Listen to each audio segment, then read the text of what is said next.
Olá, o que é ser radical?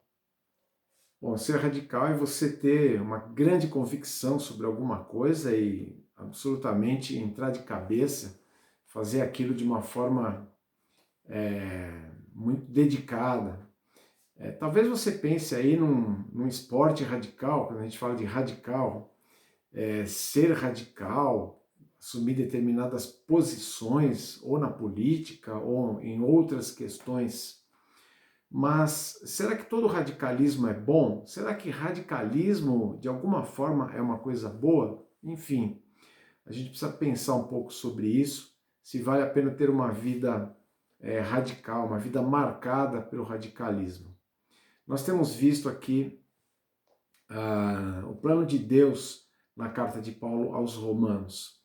E nós vimos que Paulo, o apóstolo Paulo, ao encerrar o capítulo 11, ele se maravilha diante do plano de Deus, e particularmente as últimas verdades que ele pôde expor ali a respeito da soberania, da graça, da misericórdia de Deus, que salva tanto um povo quanto outro, e ele o faz de maneira livre, de tal forma que a sua misericórdia realmente seja apreciada e ele seja o recebedor de toda a glória, como ele termina ali o capítulo 11, reconhecendo então a grandeza de Deus.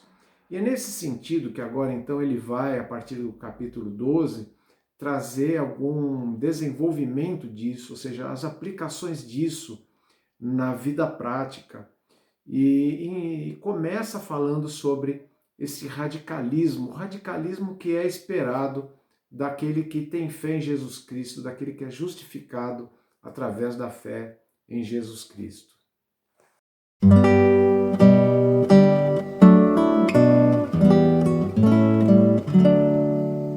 Então, começando aqui o capítulo 12, nós vamos ler os versículos 1 e 2.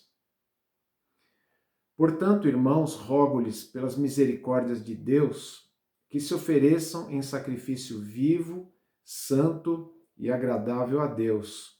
Este é o culto racional de vocês. Não se amoldem ao padrão deste mundo, mas transformem-se pela renovação da sua mente, para que sejam capazes de experimentar e comprovar a boa, agradável e perfeita vontade de Deus. Então, Paulo nos fala aqui de uma jornada radical. É toda uma vida que é empreendida agora de uma forma realmente radical. E, claro que tudo começa com uma entrega que deve ser radical. E para trazer a ideia sobre isso, o que seria essa entrega, o que é se entregar de forma radical, Paulo traz aqui a ideia dos sacrifícios do Antigo Testamento. Ele fala que nós devemos oferecer os nossos corpos. Essa versão aqui até omitiu a palavra corpos, mas ela está presente ali. A ideia aqui é de você oferecer realmente o seu corpo físico, né? Os membros do seu corpo, tema que, aliás, ele já tinha comentado ali no capítulo 6, a ideia que remete, em primeiro lugar, àqueles sacrifícios que eram realizados ali no Antigo Testamento, no templo, em que animais eram mortos, animais eram sacrificados, esses animais tinham que ser sem defeito, esses animais tinham que ser exclusivos, eles tinham que ser consagrados para essa finalidade, e tudo com o objetivo de que Deus se agradasse disso, que isso chegasse até Deus. Aqui fala de o Antigo Testamento fala de forma figurada, né? Como se Deus cheirasse, né? Aspirasse o aroma. É claro que não é o cheiro de churrasco propriamente que o agrada, que o agradava, mas o cheiro, digamos, né? O cheiro espiritual da oferta, aquilo que o ofertante está fazendo, a forma como está fazendo, deveria ser algo que agradasse efetivamente a Deus. Paulo, evidentemente, ele, depois de tudo que ele falou a respeito das misericórdias de Deus, é claro que já ficou bastante explicado aqui nessa carta que o sacrifício do Cordeiro, que é Jesus Cristo, né? O sacrifício do Messias, o sacrifício em prol dos pecadores, ele foi definitivo, ele foi conclusivo, ele foi consumado ali na cruz do Calvário. E não restam mais sacrifícios de animais a serem feitos, não resta mais nenhum tipo de sacrifício meritório que venha trazer qualquer tipo de acréscimo aí na vida espiritual de ninguém. Aliás, nunca ninguém pôde realmente fazer por si mesmo. Por isso é que existiam os sacrifícios de animais provisórios, incompletos, imperfeitos, até que viesse Jesus Cristo. Portanto, quando Paulo fala que ele roga aqui, né? A ideia aqui, o termo que Paulo usa especificamente tem a ver com puxar de lado para trazer ali um conselho, trazer ali uma recomendação. A palavra que muitas vezes foi traduzida por exortar, mas aqui ela foi traduzida por rogar, rogo, eu peço, eu apelo para que vocês, baseados nessas misericórdias de Deus, quais misericórdias? As misericórdias que trazem a salvação, as misericórdias que nos mostram que nós somos dependentes de Deus para sermos salvos, para sermos justificados e por sermos objeto, por sermos beneficiários dessas misericórdias. Então nós devemos nos apresentar, ou melhor, apresentar o nosso corpo, oferecer o nosso corpo a Deus. Isso é muito sério. Ele está falando que esse corpo ele tem que ser envolvido, oferecido, né, num sacrifício vivo, num sacrifício santo, num sacrifício aceitável a Deus, agradável a Deus. Tudo isso só é possível por meio de Jesus Cristo, porque é Jesus Cristo que nos vivificou, Ele que nos deu vida, essa nova vida que agora pode ser ofertada a Deus, pode ser feito algo realmente como oferta. E há muitas maneiras de fazer isso, inclusive Paulo vai expor algumas dessas coisas aqui durante os próximos capítulos.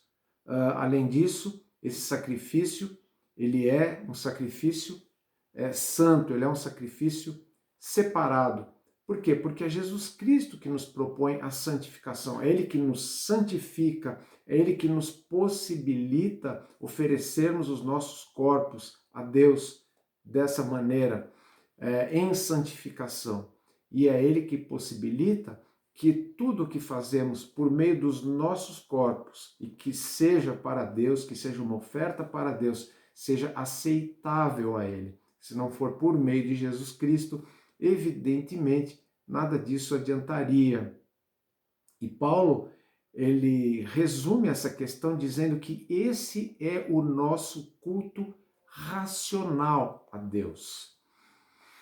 Culto racional, culto é aquilo que você presta a Deus. Então o que Paulo está dizendo é que o nosso culto, ele não é um culto sem razão, ele é um culto que passa por uma razão, mas uma razão renovada, uma lógica renovada, uma forma de pensamento agora que se alinha com a vontade de Deus e que propõe essa forma de servi-lo, de nos oferecermos a nós mesmos, o nosso corpo.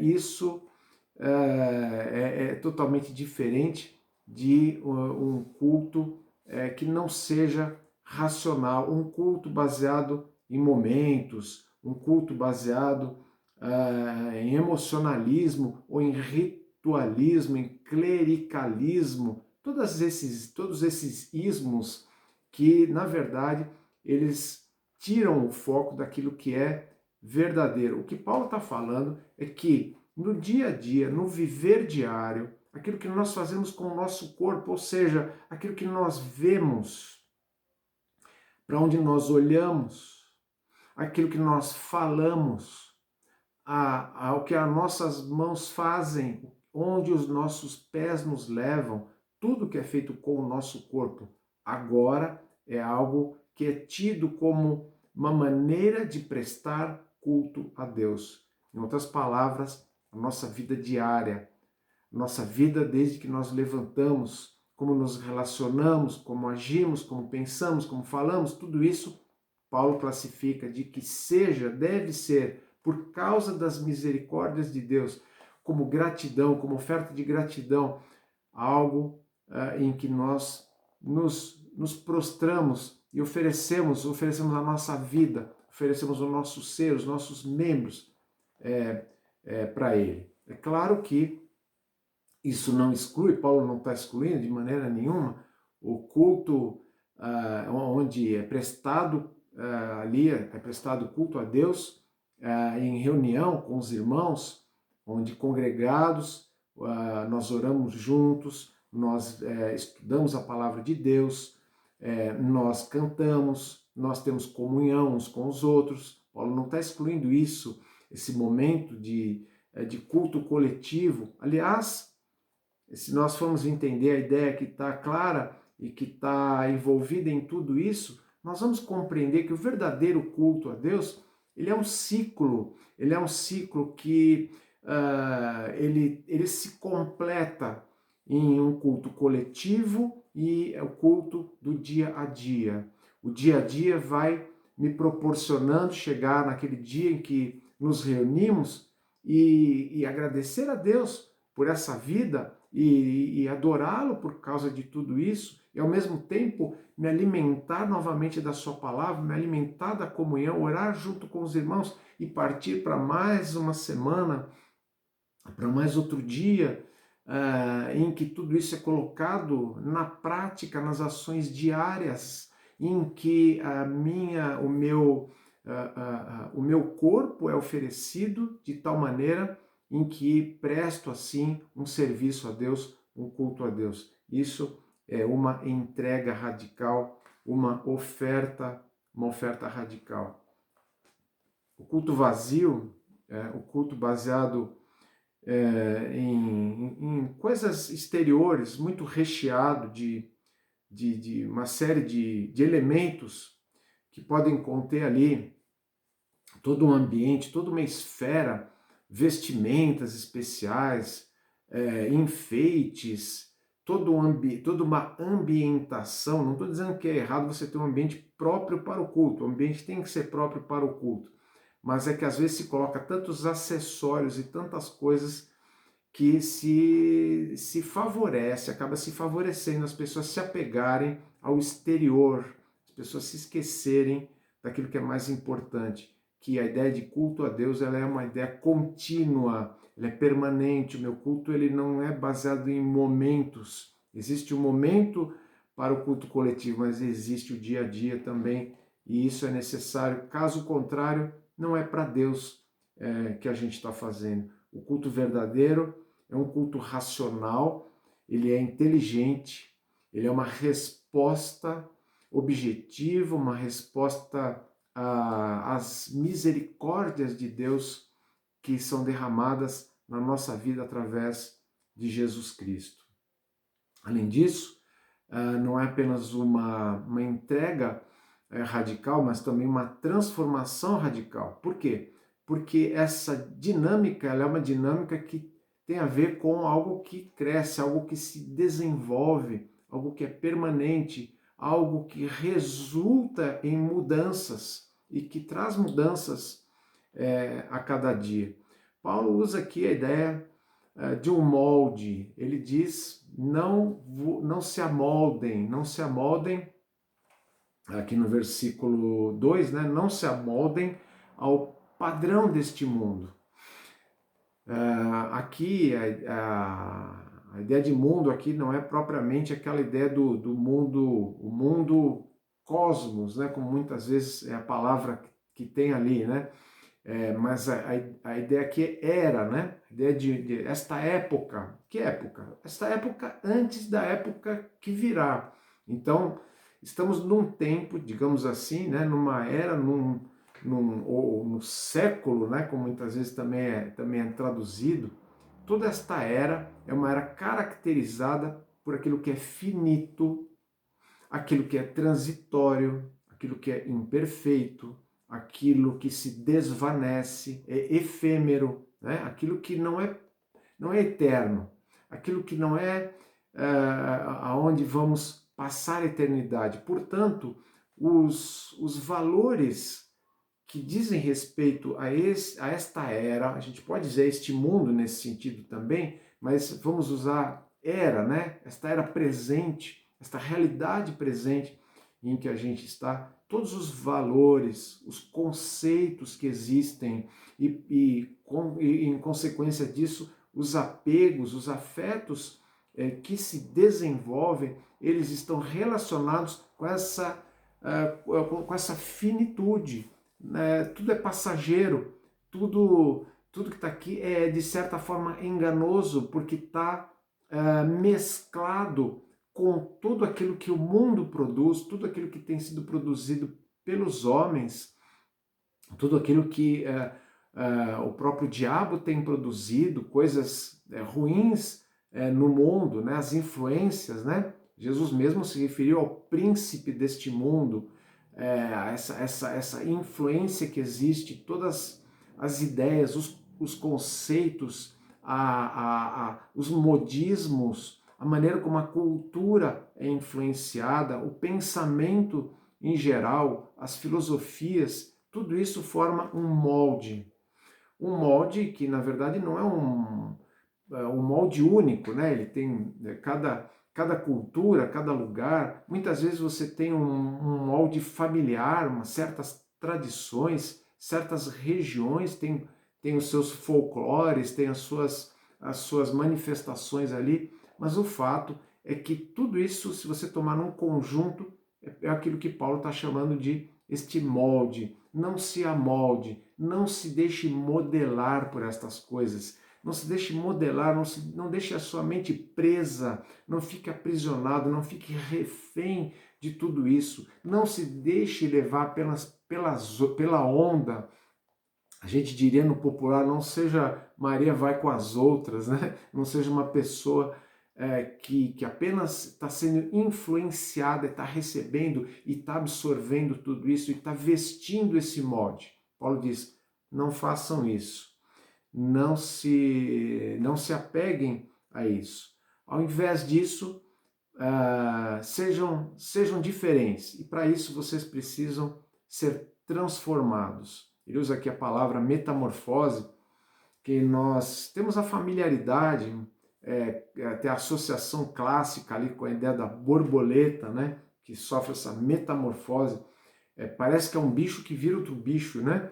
Falando de uma forma muito popular, muito simples, mas a ideia é de uma verdadeira metamorfose, ou seja, uma mudança radical, uma transformação radical, algo que acontece efetivo, acontece afetando o ser como um todo. E para isso tem que começar num lugar especial, ou seja, na mente. É na mente que tudo se processa. Nada acontece de forma irracional. Aliás, ele já tinha usado a palavra racional no versículo anterior. Ele diz: o culto racional é assim, mas a transformação é uma transformação também racional, porque ela ocorre pela mente. Você não é manipulado, você não é conduzido de forma a entrar num transe, a passar por experiências em que você fica meio fora da realidade, você tem que passar por um mundo paralelo, né? Uma espécie de Matrix aí, onde você não sabe o que é verdade, o que não é. Muito pelo contrário, você tem a sua mente racionalmente, inteligentemente transformada. É isso que Paulo diz, transformem-se pela renovação da mente de vocês. A mente precisa ser renovada. A mente humana precisa de renovação. Ela precisa ser arejada, mas precisa de uma renovação boa, uma renovação que a limpe de fato, que traga coisas boas, que tire coisas que aprendem aquilo que não é bom, que tentem moldá-la para aquilo que não agrada a Deus. Pelo contrário, agora ela vai ser moldada para agradar a Deus, pela renovação da mente que o processo de transformação ele ocorre. E como é que a mente é renovada? A mente é renovada com bom conteúdo, com padrões corretos. E onde estão esses padrões corretos, se não na palavra de Deus? Através da exposição à palavra de Deus, da meditação na palavra de Deus, aquele ruminar, aquele digerir a palavra de Deus, degustar, apreciar, aprender. E com isso, a mente vai trocando os conceitos, você vai percebendo que aquela forma de entender determinadas coisas não está de acordo com a verdade. Você vai compreendendo que certas áreas do conhecimento humano, elas estão equivocadas. Você vai percebendo que a maneira como os homens veem a si mesmos, como eles estudam uns aos outros, tudo isso está equivocado. Você vai percebendo que tem coisas boas, tem coisas que os homens fazem, que eles de alguma forma captaram aquilo que é verdadeiro ou foram influenciados por aquilo que é verdadeiro e temos coisas, ideias boas e o fato é que a renovação da mente nos ajuda a termos os filtros necessários para saber distinguir, para saber discernir aquilo que é bom daquilo que não é. Por isso Paulo usa aqui essa ideia de modelar. Você não se amolda ao mundo, mas você se modela à vontade de Deus através da renovação da mente, e isso através da palavra, claro, com a ajuda do Espírito Santo, senão esse processo, evidentemente, não vai a lugar algum. E isso para quê? Para que cheguemos a um relacionamento mais consistente com Deus. Esse é o objetivo. O objetivo não é nos tornarmos pessoas superiores aos outros, termos títulos, sermos reconhecidos nas redes sociais, recebemos qualquer tipo de agrado aí, de aplauso dos homens, mas o reconhecimento, o agrado de Deus, Deus se agradar dos nossos pensamentos, da nossa mente, daquilo que está acontecendo com a nossa vida, porque Ele mesmo está interessado nisso, Ele mesmo está operando nesse processo. E o que nós aprendemos? Como é que nós chegamos a esse ponto? Descobrindo, experimentando no dia a dia, tendo a nossa mente renovada, sendo transformados, nós vamos entendendo melhor quão boa, perfeita e agradável é a vontade de Deus. Como a vontade de Deus é boa e perfeita. Como ela leva a coisas que têm qualidade de fato, aquilo que é nobre, aquilo que é puro, aquilo que leva a efetivamente bons resultados. Nós sabemos e experimentamos isso no nosso dia a dia. Nós vamos percebendo a cada dia que a vontade de Deus é realmente perfeita. E assim a mente vai se renovando, ela vai se desapegando de tudo aquilo que é mofado, antigo, que é limitado, que um dia está destinado, como todas as coisas desse mundo, a acabar, a se encerrar, enquanto a palavra de Deus é eterna. Ela tem um valor muito acima de qualquer bem mais precioso que possa existir nesse mundo. Por isso nós vamos entendendo cada vez mais quão boa e perfeita é a vontade dele. E assim, nós desenvolvemos a cada dia aquilo que a gente pode chamar de boa obediência. A obediência correta.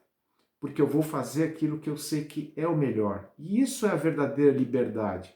A liberdade de fazer o que é certo. A liberdade de sim obedecer a Deus. Obedecer voluntariamente. Não através de regrinhas.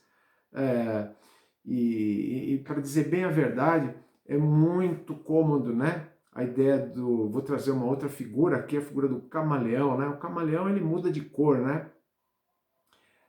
Ele tem aquele processo de, se não me engano, é o mimetismo, né? Que ele chega no ambiente ali, assume aquela camuflagem ali do ambiente, fica ali desapercebido, né? Ninguém nota que ele está ali porque ele se amolda, né? Ali ao ambiente. E é isso que muitas vezes as religiões fazem, é isso que muitas vezes os segmentos de pensamento, os clubes que existem de diversas categorias por aí fazem, né? A pessoa entra para aquele clube ali e ela apenas assume aquela cor, ela assume aquele formato, ela assume aquela aparência, mas por dentro mesmo ela continua sendo a mesma coisa, a mesma pessoa. Ela não aprendeu nada sobre a vontade de Deus, não aprendeu nada sobre a perfeição, sobre a verdadeira obediência.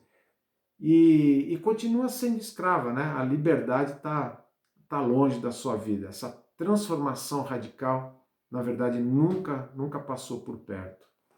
É engano essa fachada que muitas vezes se assume.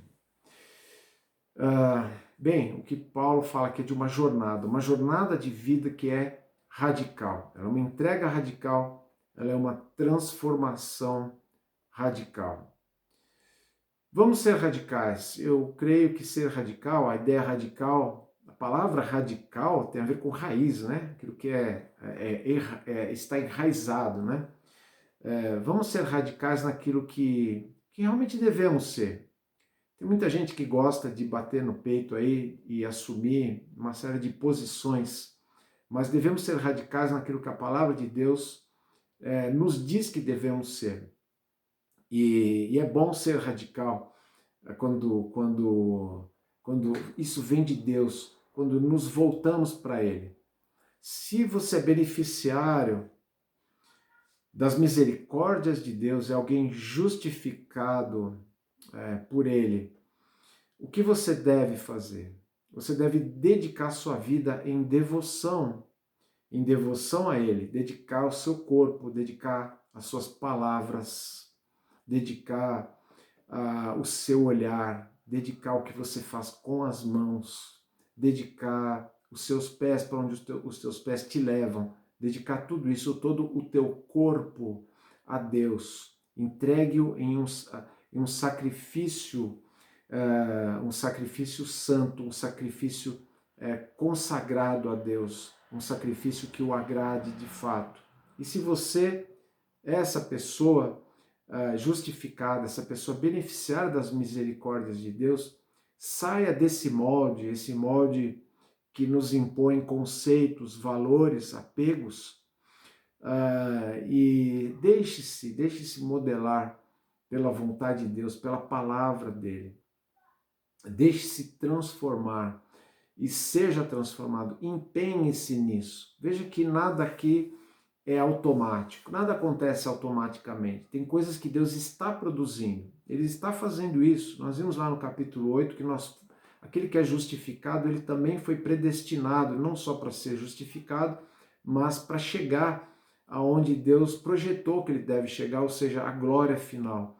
Mas, apesar disso, a palavra de Deus, ela nos adverte, ela nos encoraja a fazermos a nossa parte, a nos empenharmos nessa transformação e nessa entrega diária, prestar um culto racional a Deus e termos uma vida de transformação racional, inteligência resgatada para o serviço de Deus.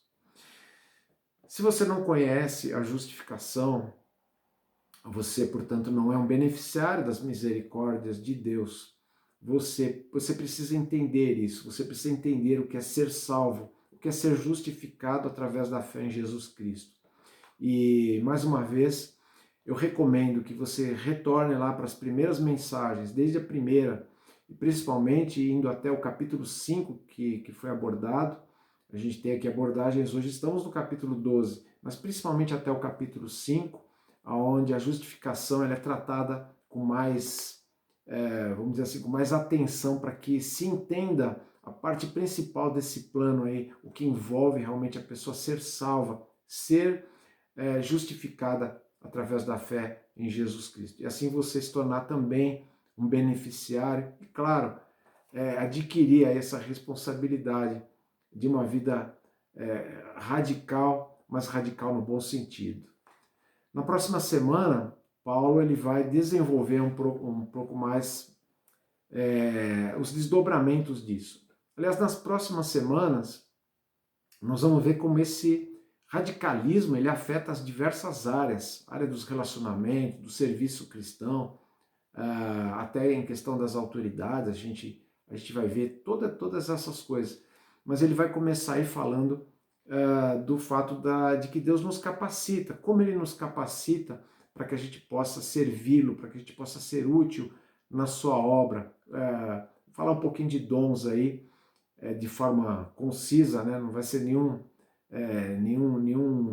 tratado aí sobre dons, porque Paulo também não se demora muito nesse assunto, mas pelo menos aquilo que é essencial. Então que esse assunto de hoje, esse tema de hoje, seja algo importante aí na sua vida, você consiga colher os benefícios disso e também a gente esteja se preparando aí para mais uma etapa na próxima semana. Então, até lá, que Deus te abençoe.